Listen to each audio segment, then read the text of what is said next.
for you. It's a porno, yeah. I've got cleaners. You like to clean the rest of this?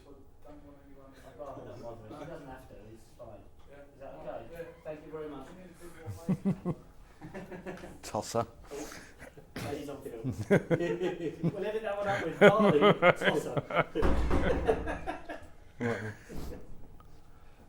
When you came to the club, Colin, in 1973, Theo Foley was manager, and things were a bit of a low ebb. What's your memory of that period?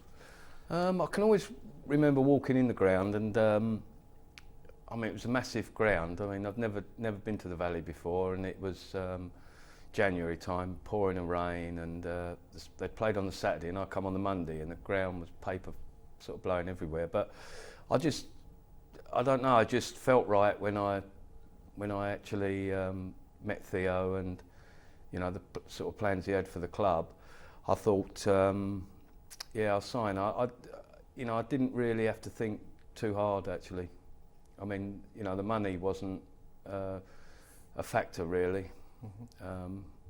And when I signed it, definitely wasn't a factor. But I just had a feel for the club really. The first time I saw the Valley. Sorry, can you just hold it there? Okay. Yeah. So Theo Foley was the manager who brought you in. You were obviously comfortable working with him, but he didn't last very long.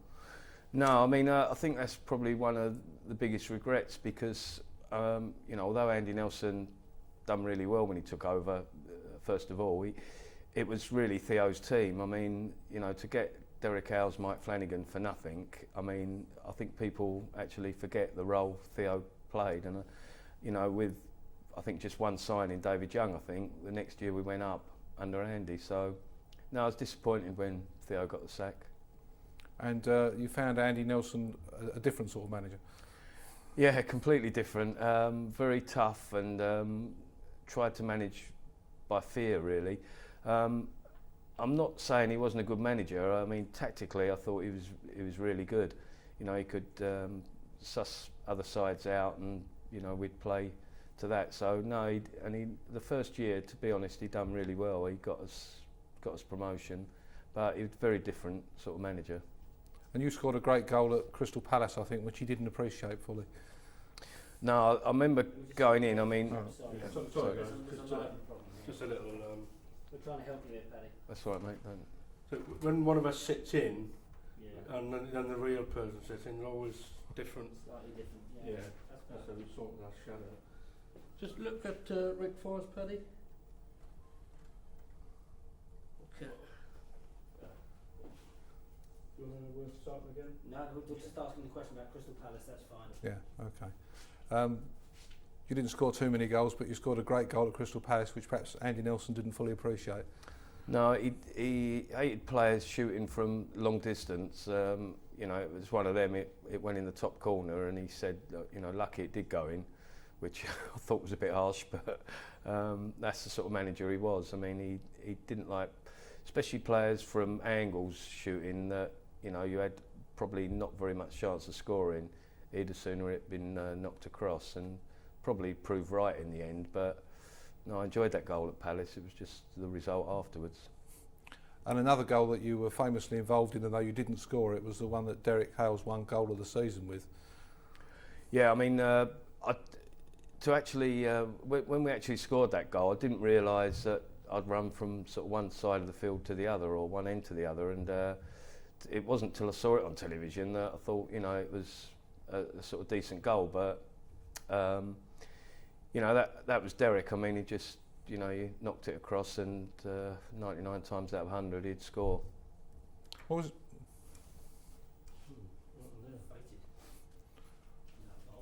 Fantastic. Okay. Yeah. So that mid-70s team was a great team for a winger to play in. What was it like to be playing with Howes and Flanagan? Oh, I mean, they were two really good players. I mean, you know, scored goals, brave. You couldn't ask for any more, really. It was just a disappointment at that time that we didn't sort of sign a couple of defenders to actually kick on and, you know, get towards the top. But the problem was we always conceded goals, and you always felt, you know, we had to score 3 or 4 to win games. So it was really enjoyable playing. And of course, there's the famous incident where the two of them fell out on the pitch. What do you remember about that day? Well, the thing I remember most is that I was left up front on my own, and I wasn't very good at that. But no, we just sort of played one up front in the end, and got the game out of the way, and sort of held on for a draw. I mean, it's always been a mystery to me why Maidstone didn't actually come out and attack us. I mean, all they'd done was just sit back and were happy with the draw. So, you know, we thought we'd beat them down there. And it did really go a bit wrong for Andy Nelson in the end in the last season. What was it like to be a player in that season? Because it wasn't clear to the fans who was in charge for much of it. No, I mean, to be fair, it wasn't that clear to the players either. I mean, Mike Bailey come in and was the manager, and then I don't know, a short time afterwards, Andy Nelson took over again, and Mike became coach, and then Andy was commercial manager, I think, and then you know, no, it was a really dodgy time for the club, really, and the players just didn't know where they stood. And then you had what turned out to be your last season in the third division, but that was probably quite a memorable season, really. Yeah, I mean, I played every game that season. I mean, if Andy Nelson still had been here, I'd have been playing non-league football probably, because I definitely wouldn't have played under him. But Mike Bailey took over, and you know, he said, "Look, I think you can do another good couple of years," and he played me every game and really got me confidence back. That, you know, it was lacking a little bit towards Andy's spell, and you know, under Mike Bailey, he had a really good season. Although he played a more defensive style of football, it's fair to say.